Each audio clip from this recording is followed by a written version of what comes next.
السلام عليكم ورحمة الله وبركاته. كيف دايرين أصدقائي صديقاتي؟ نتمنى إن شاء الله تكونوا بخير وعلى خير، ويلقاكم لا فيديو ديال اليوم بصحة جيدة. مرحبا بكم في قصة جديدة وجريمة ديال اليوم أحدثها وقعوا في المغرب، بالضبط في النواحي ديال مدينة الناظور. وهنا غادي نبداو من عند واحد العائلة اللي ريفيه كما قلت لكم من جوايه ديال الناظور. صراحه هاد العائله كانت عايشه في واحد الظروف اللي صعيبه بزاف، وهنايا كأب ومعيل للعائله فقرر باش انه ينقذ العائله ديالو يعني ويزيد بهم القدام. هنا فين قرر الاب انه يهز وليداته ومرته ويمشيو يستقروا في النواحي ديال المدينه ديال تيفد. وهنا في مدينه تيفد بالضبط في دوار سميتو اي توحيد.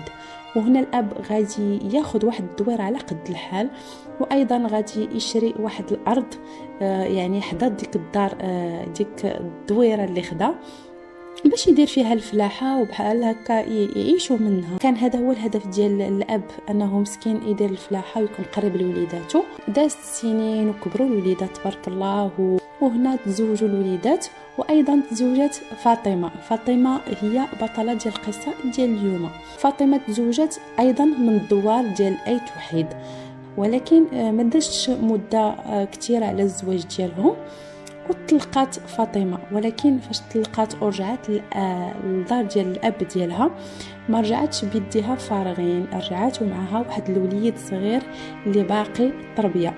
نقولوا غتكون عنده باقي ديك 6 شهور بحال هكاك 7 شهور. المهم هي ما تفاهمتش مع الزوج ديالها، ذلك علاش قرروا انهم يطلقوا بجوج، وقررت انها ترجع وتعيش مع والديها. مع الظروف اصلا كانت صعيبه، يعني الناس كما قلت لكم بساطه وعلى قد الحال. فاطمه ما بغاتش تبقى في ذاك الدوار حيت باغا تقري وليدها وباغا تعيشوا يعني احسن عيشه، وما بغاتوش انه يضيع يعني كما ضاعت حتى هي. لذلك قررت انها تهز ولدها وتمشي للمدينه، وبالضبط في المدينه ديال تيفلت، في المدينه يعني في السونتر. فاطمه واخا يعني ما قراتش شي قرايه، ولكن كانت تعلمات الصنعه ديالها، يعني تعلمات الخياطه ديالها. لذلك مشات للمدينه، يعني ما لقات فاطمه فاش مشات للمدينه ديال تيفلت فاخذات يعني كرات واحد الكراج على اساس انها دير فيه يعني محل الخياطه، وايضا باش تعيش فيه هي وليدها. وفعلا الكراج خداتو قسماتو على جوج، يعني بلاصه فين عايشه هي فاش دارت الفراش ديالها، وفين عايشه هي وليدها، وبلاصه حاطه فيه يعني الماتيريال ديال الخياطه وكتخيط للناس. وبحكم ان فاطمه كانت يعني سيده معقوله، امراه معقوله، وكانت ظريفه والله يعمرها دار وبنت دارهم كما كنقولوا، فكانت محبوبه عند الناس، وكانت محبوبه عند الجيران، وكانت محبوبه عند الناس ديال المنطقه كاملين. يعني ولات معروفه تماك فاطمه الخياطه، وكتصاوب مع الناس ايضا في الاثمنه، يعني كتخيط كل شيء، الجليلبات كتخيط، كتاخذ التواب يعني كتخيط جلال، كتخيط كما كنقولوا الكساوي، كتخيط كل شيء يعني اللي بغيتي عند فاطمه كتخيطو. وكانت كتخيط مسكينه بثمن معقول، يعني العيالات ولا الرجال اللي كيجيو كيخيطوا عند فاطمه حيت كتصاوب معهم، وامراه كما قلنا معقوله. وايضا ما نساوش انها كانت كثير تصايب جلال وكتصايب كساوي وكل شيء كتصايبهم يعني وكتبيعهم واجدين. دازوا الاعوام وكبر ولدها ولا عنده 12 عام. وهنا في نهار 11 في الشهر 10 سنة 2019، هنا كان نهار عادي بالنسبة لفاطمة. فقط الصباح فطرات ولدها وفطرات ومشى للمدرسة. وهنا كان خاصها باش تمشي تطلع لمدينة سلا، حيت سلا فين كتقدس السلعة ديالها اللي خاصها، يعني من التواب من الخيوطة، مهم مستلزمات ديال الخياطة ديالها اللي كتحتاج. كتمشي فاطمه كتطلع لمدينه سلا باش كتقدى داكشي اللي خاصها. وفعلا مشات فاطمه تقدات ورجعت تغير لدارها. وفاش كانت في الطريق هي راه عيطات لختها، يعني كانت ديال التواصل مع الاخت ديالها عزيزه عليها، وكيتعاودوا كلشي بيناتهم في التليفون. هزت التليفون عيطات لختها قالت لها انا مشيت لسلا. وفعلا مشات لسلا ورجعات كما قلنا. طيبات فاطمه الغداء ديالها، وحتى واحد الوقيته خرجت، يعني حطت الغداء فوق الطبله وخرجت. وفاش خرجت لقات الناس كيتسناو واحد المحل. هنا فين سدات المحل وقالت لهم سمحوا لي راه عندي واحد الغرض لمده تقريبا ديال ساعه، ما غاديش نتعطل بزاف، ساعه ونص وغادي نرجع.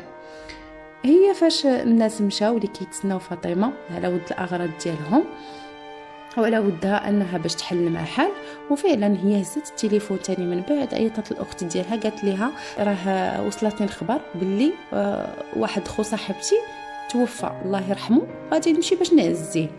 صافي من تماك فاطمه غبرات والتليفون ديالها طفى وما ساقوش ليها الخبر فينا هي. دازت ساعه ونص، الكليان بقى كيتسنى ساعتين 3 سوايع.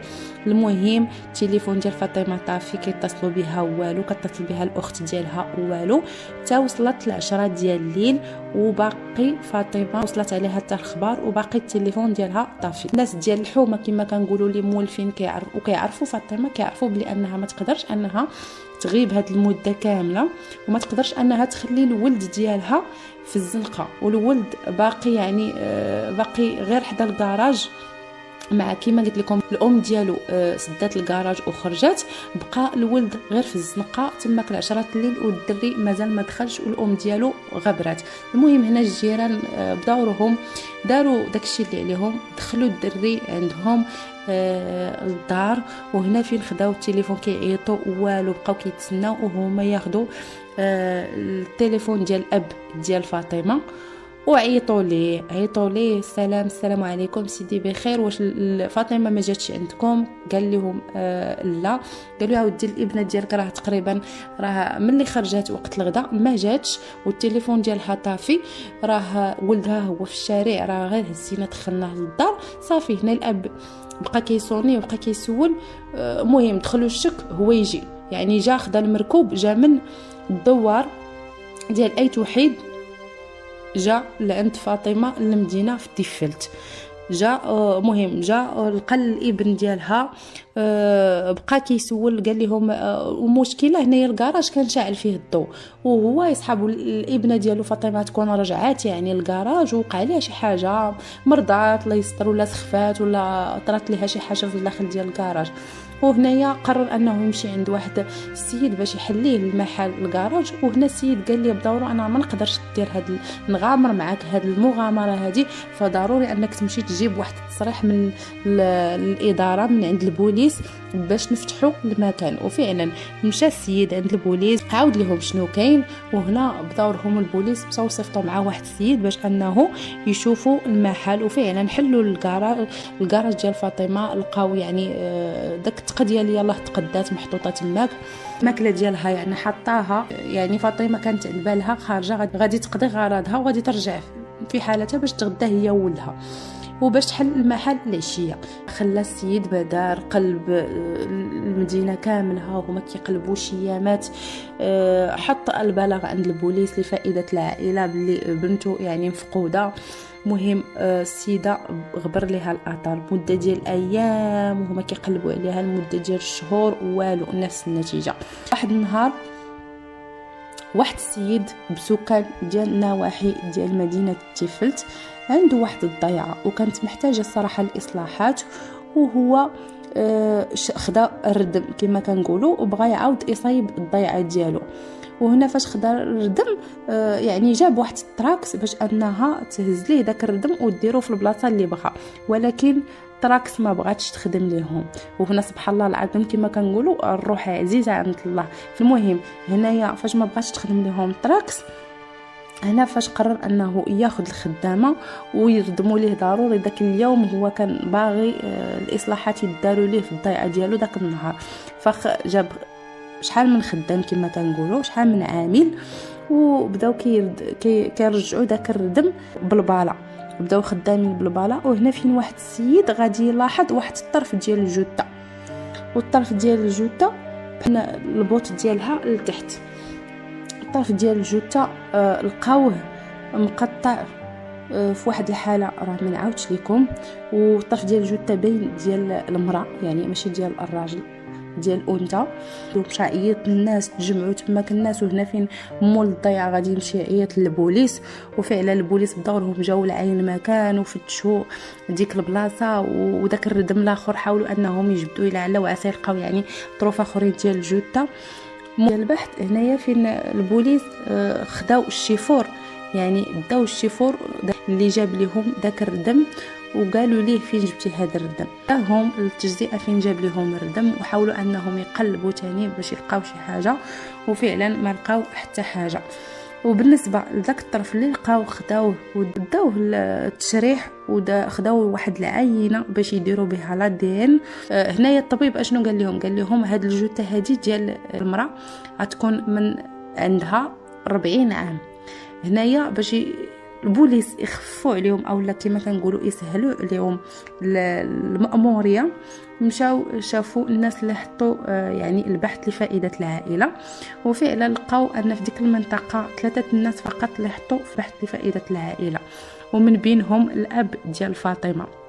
وهنا فين عيطوا للاب ديال فاطمه وخداو الابن ديالها وداروا لهم تحاليل وباش يطبقوه مع لا دي ان ديال الجثه اللي لقاو.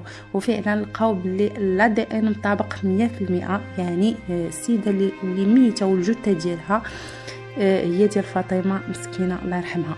المهم ساكن هنايا بداو كيقلبوا لعل وعسى لقاو شي راس الخيط باش يتعرفوا على الى يشوفوا الطرف الاخرين ديال الجثه فين هما وتعرفوا على المجرم.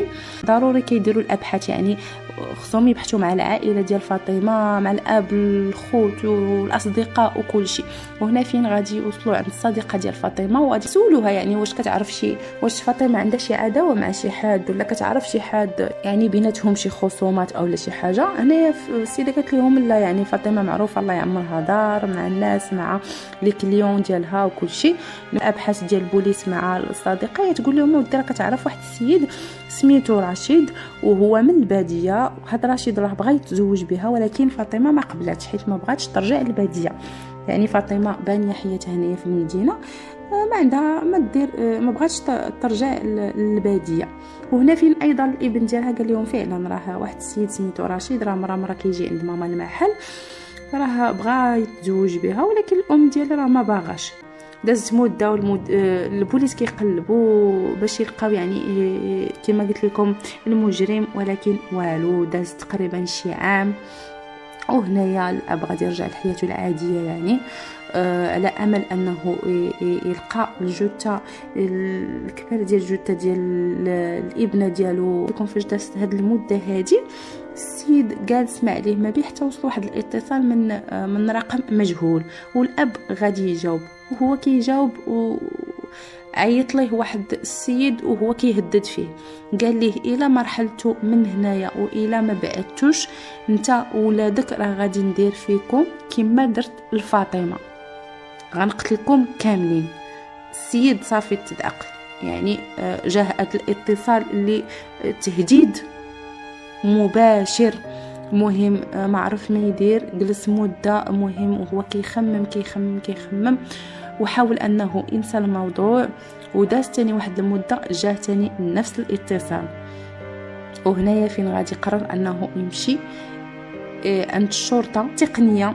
رقم قلنا مجهول، خداو هما بدورهم داروا الخدمه ديالهم مع شركه ديال الاتصالات باش يجبدوا الرقم وبالضبط فينا مدينه منين خارج هذا الرقم هذا. وفعلا لقاو المدينه منين جاي هذا الرقم هذا، ولقاو الدار منين خارج هذا، يعني منين دار هذا الاتصال هذا. والحال انه كان هو في النواحي ديال مدينه تيفلت. وفاش مشاو يداهموا البيت ديال هذا السيد هذا اللي كيتصل بالاب ديال فاطمه، فتفاجئوا باللي لقاو ولد عمتها واللي لقاو هو واحد صاحبه. صافي خداوهم باش يديروا معاهم يعني التحريات ديالهم ويسولوهم وهذا علاش كتعيطوا السيد وعلاش يعني علاش كتهددوه بحال هكا. اعترف انه هو اللي قتل فاطمه وهو اللي قتلها بطريقه شنيعه، وقتلها في واحد واحد الدار في تيفلت. وراهم البيت ومشاو فعلا لقاو تماك يعني الاثار ديال الجريمه، بلي انهم قتلوها وقطعها بالمنشار الكهربائي. البوليس طالبوا بانهم يعرفوا يعني فين هما الباقي ديال الجثه ديال فاطمه، يعني الطروفه الاخرين فين داروهم.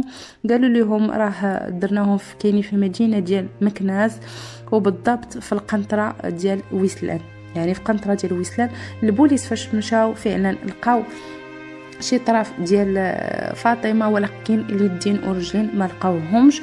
ولقاو ايضا باللي كاينين جثث اخرين من غير الجثه ديال فاطمه، يعني بزاف بزاف ديال الضحايا مساكن اللي تعرضوا لهذا القتل هذا من قبل هاد جوج ديال الوحوش. والحال انهم فاش جاو يستجوبوهم يعني علاش درتوا هاد الجريمه هادي، فقال لهم والو، حنا ما كان بيناتنا وبين فاطمه حتى حاجه، حنا غير بغينا نقتلوها وقتلناها، وكذلك الجثث الاخرين غير شديناهم وقتلناهم وقطعناهم بهذه الطريقه الوحشيه.